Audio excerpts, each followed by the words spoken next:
सोचो, अगर हमें पता होता कि मौत के बाद क्या होता है तो क्या हम आज भी ज़िंदगी की इतनी तकलीफ़ों को सह रहे होते? शायद नहीं। लेकिन मौत के बाद के अननोन का डर ही हमें जीते रहने पर मजबूर करता है। और इसी गहरी फ़िलॉसफ़ी को विलियम शेक्सपियर ने सिर्फ एक ही लाइन में समेट दिया, to be or not to be.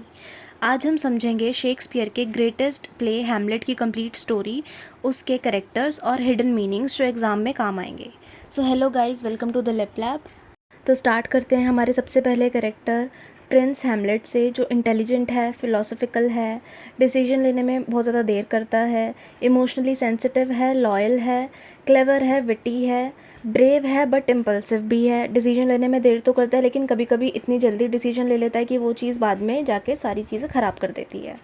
और एक ट्रेजिक हीरो है हमारी स्टोरी का। हमारी स्टोरी स्टार्ट होती है डेनमार्क के राजा किंग हैमलेट की डेथ से। उसका भाई क्लॉडियस नया किंग बन जाता है और हैमलेट की मदर गर्ट्रूड से शादी कर लेता है। ये बात हैमलेट को बहुत ज़्यादा डिस्टर्बिंग लगती है कि इतनी जल्दी उसकी मदर ने शादी कर ली क्लॉडियस के साथ। अब सीन हमारा आता है गोस्ट का, कि गोस्ट अपीयर होता है गार्ड्स को और हैमलेट के फ्रेंड होरेशियो को घोस्ट दिखाई देता है। वो जाके हैमलेट को बताते हैं कि हमने घोस्ट देखा है कैसल के पास। जब उस घोस्ट को हैमलेट देखता है तो घोस्ट रिवील करता है कि उसकी जो डेथ है वो नेचुरली नहीं हुई, वो घोस्ट और किसी का नहीं, हैमलेट के फादर का होता है। और वो बताता है कि कैसे क्लॉडियस ने उसके कान में पॉइजन डाल के उसको मार डाला। वो हैमलेट से कहता है टेक रिवेंज, पर गर्ट्रूड को हार्म मत करना। अब हैमलेट बहुत ज़्यादा कॉन्फ्लिक्ट में पड़ जाता है। वो श्योर नहीं है कि घोस्ट जो है वो सच बोल रहा है या वो कोई इविल स्पिरिट है। वो डिसाइड नहीं कर पाता कि वो क्या करे। और वो सोचता है कि वो डायरेक्ट एक्शन नहीं लेगा, पहले प्रूफ देखेगा कि ये बात सच है या नहीं। और इसी पॉइंट की वजह से जो उसकी ओवर थिंकिंग है, उसकी वजह से डिले स्टार्ट होते हैं। ये बहुत इंपॉर्टेंट थीम है इस पूरे प्ले की, कि कैसे हैमलेट बहुत ज़्यादा ओवर थिंकिंग में फंसा रहता है। अब हैमलेट यहाँ पे डिसाइड करता है कि वो पागल होने की एक्टिंग करेगा ताकि लोग सस्पेक्ट ना कर सके और वो ट्रुथ पता कर सके। पूरे प्ले में हैमलेट फेक मैडनेस दिखाता है। अब दूसरा करेक्टर हमारे पास है क्लॉडियस का, जो किंग है, जो अपने भाई हैमलेट को मार के राजा बना है, किंग हैमलेट को मार के। ये हैमलेट द प्रिंस का चाचा है। और जो क्लॉडियस का करेक्टर है, ये शेक्सपियर ने बहुत ज़्यादा लेयर्ड करेक्टर दिखाया है। जैसे कि बहुत ज़्यादा एम्बिशियस है, पावर के पीछे पागल है, इंटेलिजेंट है, मैनिपुलेटिव है और धोखेबाज है। वो अपने ही भाई को मार देता है ताकि उसका थ्रोन और उसकी वाइफ से शादी कर सके और अपनी पोजीशन को स्ट्रेंथन कर सके। ऑल तो he feels guilty for his crime, वो प्रे भी करता है इस चीज़ के लिए, बट वो अपना जो थ्रोन है और जो क्वीन है उसको छोड़ना नहीं चाहता था, इसलिए कभी सच्ची माफ़ी नहीं मांग पाता भगवान से। वो गिल्टी है और वीक है अंदर से, और वो सामने दिखाता है कि वो बहुत ज़्यादा स्ट्रॉन्ग राजा है, मैनिपुलेटिव है, स्मार्ट तो है ही, कि सबके सामने ये दिखाता है कि मैं बहुत अच्छा हूँ, बहुत काइंड हूँ, सबके लिए सोचता हूँ, बट अंदर ही अंदर वो कहीं ना कहीं अपना ही मतलब निकालता है। ओके, सो अब एक बहुत इंपॉर्टेंट सीन आता है play with in the play का, जिसमें जो हैमलेट है कुछ एक्टर्स को कैसल के अंदर आते हुए देखता है और फिर डिसाइड करता है कि वो उनसे प्ले करवाएगा, जिस प्ले का नाम है द माउस ट्रैप। वो उनसे प्ले करवाने की सोचता है और देखता है कि क्या पता क्लॉडियस जो है मर्डर वाला सीन देख के प्ले में गिल्ट फील करे। और जब मर्डर वाला सीन एक्चुअल में प्ले होता है कैसल के अंदर और क्लॉडियस जो है उसे देख रहा होता है, तो उसे अनकंफर्टेबल फील होता है वो सीन देख के, और वो वहाँ से उठ के जाने का ट्राई करता है। हैमलेट पूरे प्ले में सिर्फ क्लॉडियस का रिएक्शन देख रहा होता है कि वो किस तरीके से रिएक्ट करेगा मर्डर वाले सीन पे, और क्लॉडियस जो है वो डिस्टर्ब हो जाता है वो सीन देख के और वहाँ से वो उठकर चला जाता है। और इसी बात पे हैमलेट को प्रूफ मिल जाता है कि क्लॉडियस जो है वो गिल्टी है, और वो डिसाइड कर लेता है कि अब उसे रिवेंज चाहिए क्लॉडियस से। हमारे पास अगला करेक्टर है ओफेलिया का। ओफेलिया जो है वो हैमलेट की लव इंटरेस्ट है। बहुत ज़्यादा इनोसेंट है, बहुत प्यारी है, शांत है और बहुत ज़्यादा ओबीडियंट है अपने फादर को लेके। ओफेलिया जो है वो हैमलेट को पसंद करती है, लेकिन जो उसके फादर पोलोनियस हैं वो हैमलेट को बिल्कुल पसंद नहीं करते। ओफेलिया को हमेशा यही समझाते हैं कि हैमलेट जो है वो राजा का बेटा है, वो कभी ओफेलिया को प्यार नहीं दे पाएगा, और इसी वजह से वो ओफेलिया को शादी करने के लिए मना करते हैं हैमलेट से। और इस बात को ओफेलिया मान भी जाती है और हैमलेट से शादी करने के लिए मना कर देती है। अब पोलोनियस जो है वो सोचता है कि हैमलेट पागल इसलिए हो रहा है क्योंकि ओफेलिया ने उसे रिजेक्ट कर दिया, इसलिए वो हैमलेट को सीक्रेटली ऑब्जर्व करता है, उस पर नज़र रखता है एक स्पाई की तरह। ओके, सो प्ले में एक सीन आता है जिसमें क्लॉडियस प्रे कर रहा होता है और उसके पास कोई भी हथियार नहीं होता। हैमलेट उसको देख लेता है और डिसाइड करता है कि वो उसे मार देगा अभी, लेकिन फिर उसके दिमाग में आता है कि अगर वो उसे प्रे करते हुए मारेगा तो क्लॉडियस जो है वो हेवन में जाएगा। और फिर वो उस टाइम पे डिले करता है, लाइक उसकी ओवर थिंकिंग जो है उस टाइम पे उसे रोक लेती है और बोलती है कि अभी सही टाइम नहीं है, बाद में देखेंगे। उसके पास ये बहुत अच्छा मौका होता है बदला लेने का, और यही उसकी बिगेस्ट मिस्टेक थी कि वो किंग क्लॉडियस को मारता नहीं है उस टाइम। नेक्स्ट सीन में हैमलेट अपनी मदर गर्ट्रूड से बात कर रहा होता है। तभी पर्दे के पीछे कोई छिपा होता है जो कि पोलोनियस था, लेकिन हैमलेट को लगता है कि पर्दे के पीछे किंग क्लॉडियस छुपा है। बात करते करते अपनी तलवार निकालता है और उसको मार देता है। जैसे ही पोलोनियस गिरता है तो हैमलेट को रियलाइज़ होता है कि ये तो पोलोनियस है, ओफिलिया के फादर, और उसे लगा था कि वो किंग क्लॉडियस छुपा है पर्दे के पीछे। ये एक एक्सीडेंटल मर्डर था। अब इसके बाद ओफिलिया जो है वो बहुत ज़्यादा परेशान हो जाती है, पागल हो जाती है, अनस्टेबल हो जाती है। एक तो उसके फादर की डेथ हो गई थी, ऊपर से जो हैमलेट का बिहेवियर था वो बहुत अजीब हो गया था, और उसको लग रहा था कि कहीं ना कहीं ओफिलिया ने उसको रिजेक्ट कर दिया, तो इस वजह से उसका बिहेवियर ऐसा हो गया। वो सारा गिल्ट अपने सर पे ले लेती है, और अपने फादर की डेथ के बाद और हैमलेट का ऐसा बिहेवियर देखने के बाद ओफिलिया जो है वो मेंटली ब्रेक हो जाती है, और फिर उसका डेथ सीन दिखाया जाता है।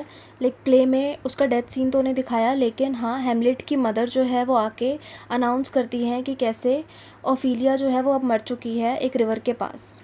अब जो क्लॉडियस है वो प्लान करता है अगेंस्ट हैमलेट, उसको वो इंग्लैंड भेज देता है, और उसका सीक्रेटली प्लान होता है उसे मरवाने का। लेकिन हैमलेट जो है वहाँ से निकल के समझ जाता है रास्ते में ही कि मे बी ये क्लॉडियस का कोई प्लान हो, और वो वापस से डेनमार्क आ जाता है। बट अगेन हैमलेट जो है वो डेनमार्क में भी सेफ़ नहीं था, क्योंकि अब लेआर्टस, पोलोनियस का बेटा और ओफेलिया का भाई, हैमलेट का वेट कर रहा था उसे बदला लेने के लिए। जब हैमलेट डेनमार्क वापस आता है तो क्लॉडियस और लेआर्टस मिलकर एक प्लान बनाते हैं। वो तलवार पे पॉइजन लगा देते हैं और स्वॉर्ड फाइट करवाते हैं हैमलेट और लेआर्टस के बीच में। जब तलवार पे वो जहर लगाते हैं तो उनका प्लान होता है कि हैमलेट अगर घायल होगा तो वो तलवार के घायल होने से मर जाएगा, और अगर बाय चांस वो फिर भी बच जाता है तो उनका बैकअप प्लान था कि वो एक शरबत में जहर मिला के उसको पिला देंगे जीतने के बाद। ओके, सो अब फाइनली ट्रेजिक एंडिंग आती है हमारे प्ले की। दोनों की लड़ाई हो रही होती है और जो स्वॉर्ड्स हैं, जो तलवारें हैं, वो एक्सचेंज हो जाती है, और हैमलेट लेआर्टस को जहर वाली तलवार से घायल कर देता है। ऑन दी अदर हैंड जो रानी थी, जो गर्ट्रूड थी, वो गलती से जहर वाली ड्रिंक पी लेती है और मर जाती है। और लेआर्टस भी हैमलेट को सब कुछ बता देता है कि कैसे उसके चाचा क्लॉडियस ने तलवार पे जहर लगा रखा था, और लेआर्टस मरने से पहले हैमलेट को सब कुछ बता देता है, और हैमलेट फाइनली अब एक्शन ले लेता है और वो क्लॉडियस को उसी जहर वाली तलवार से मार देता है। और एंड में हैमलेट भी मर जाता है उस पॉइजन की वजह से, क्योंकि वो भी घायल हो जाता है सेम तलवार से। ओके, सो अब एंड में क्लॉडियस, गर्ट्रूड, हैमलेट, ओफिलिया, लेआर्टस सारे मर चुके हैं। पूरी रॉयल फैमिली ऑलमोस्ट ख़त्म हो जाती है। यहाँ पे कोर मीनिंग ये निकलता है, हाईलाइट करना था मुझे वीडियो में, कि हैमलेट जो है वो स्मार्ट तो था, लेकिन जो उसकी ओवर थिंकिंग है उसने उसे वीक बना दिया था। उसने एक्शन लिया, लेकिन बहुत लेट एक्शन लिया, जिसमें सब कुछ ख़त्म हो गया। एंड में आके सब कुछ ख़त्म हो गया। अगर यही एक्शन वो पहले लेता तो मे बी वो बच जाता। अब देखो, सब कुछ एंड होने के बाद डेनमार्क में फोर्टिनब्रास आता है, जो कि एक नॉर्वे का किंग था, और होरेशियो, जो कि हैमलेट का फ्रेंड होता है, वो उसको सब कुछ एक्सप्लेन करता है, पूरी स्टोरी बताता है, और जो नॉर्वे का किंग था वो हैमलेट को रिस्पेक्ट देता है एट द एंड। ओके, सो इस प्ले में एक बहुत फेमस सीन है जिसमें हैमलेट अपने दोस्त होरेशियो के साथ कब्रिस्तान जाता है, और वहाँ पे उसे डेड बॉडी मिलती है योरिक नाम के एक दरबारी की, और उसका स्कल होता है उसके हाथ में। वो उसका स्कल उठाता है और सोचता है कि लाइफ जो है वो कैसे टेम्परेरी है, क्योंकि योरिक ने बचपन में हैमलेट को बहुत हंसाया था, बहुत खिलाया था, और वो बहुत सारी चीज़ें रियलाइज़ करता है कि सुंदरता, शक्ति, फेम सब टेम्परेरी है, और कैसे लाइफ जो है एक दिन ख़त्म हो जाती है। वो इसके बाद एक बहुत फेमस लाइन बोलता है, alas poor Yorick, I knew him Horatio, और रियलाइज़ करता है कैसे Alexander the Great, Julius Caesar, सारी जो बड़ी बड़ी हस्तियाँ थी वो कैसे उनकी सिर्फ हड्डियाँ और मिट्टी रह जाती है इस दुनिया में। और वो सीन दिखाता है कि एवरीवन मस्ट डाई, और इसका एक पावरफुल सिंबल है कि कैसे अमीर हो चाहे गरीब हो, पावरफुल हो चाहे वीक हो, वो सारे कैसे मिट्टी में मिल जाते हैं एक दिन। अब इस प्ले की कुछ मेजर थीम्स डिस्कस कर लेते हैं। पहली है रिवेंज, बदला, कि कैसे पूरी स्टोरी बदले के अराउंड ही घूमती रहती है। हैमलेट क्लॉडियस से बदला ले रहा है, लेआर्टस हैमलेट से बदला ले रहा है, बट डिले हो रहा है बार बार। नेक्स्ट इज़ ओवर थिंकिंग, कि कैसे हैमलेट जो है वो समझदार तो है लेकिन बहुत ज़्यादा ओवर थिंकिंग कर रहा है और डिले कर रहा है उस वजह से बार बार, और लास्ट में इस वजह से डिस्ट्रॉय हो जाता है सब कुछ। बदला लेने का एट द एंड कोई फ़ायदा नहीं बचता क्योंकि हैमलेट, उसकी मदर, लेआर्टस सब मर जाते हैं। Third is madness, real versus fake, जैसे हैमलेट जो है वो फेक मैडनेस दिखाता है और ओफीलिया जो है वो रियल मैडनेस को फेस करती है और एट द एंड उसकी डेथ हो जाती है। Next is appearance versus reality, कि कैसे जो चीज़ें दिखती हैं वो वैसी होती नहीं हैं। For example Claudius good king दिखता है, बहुत अच्छा दिखाता है खुद को, लेकिन है एक मर्डरर। और Hamlet on the other hand mad दिखता है, पागल बनने की एक्टिंग कर रहा था बट एक्चुअली वेरी इंटेलिजेंट है। मतलब जो ट्रुथ है वो हिडन है इसमें।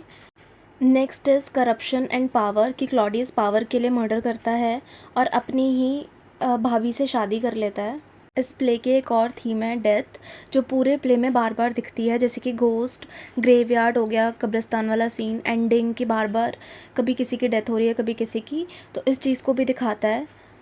ओके, सो ये प्ले सिर्फ रिवेंज स्टोरी नहीं है, ये दिखाती है कि कैसे इंसान अपनी ओवर थिंकिंग की वजह से और सही टाइम का वेट करने की वजह से कैसे सब कुछ एक टाइम के बाद हार जाता है और एंड तक आते आते ऑलमोस्ट सब कुछ ख़त्म हो जाता है इस प्ले में, सिर्फ उसकी ओवर थिंकिंग की वजह से। इसलिए हैमलेट आज भी इतना ज़्यादा रिलेटेबल लगता है लोगों को। मैंने बहुत इजीली एक्सप्लेन करने का ट्राई किया। अगर वीडियो थोड़ी भी समझ आई हो तो प्लीज़ लाइक कर देना, चैनल को सब्सक्राइब कर देना, कमेंट कर देना और वीडियो को शेयर कर देना। Good bye.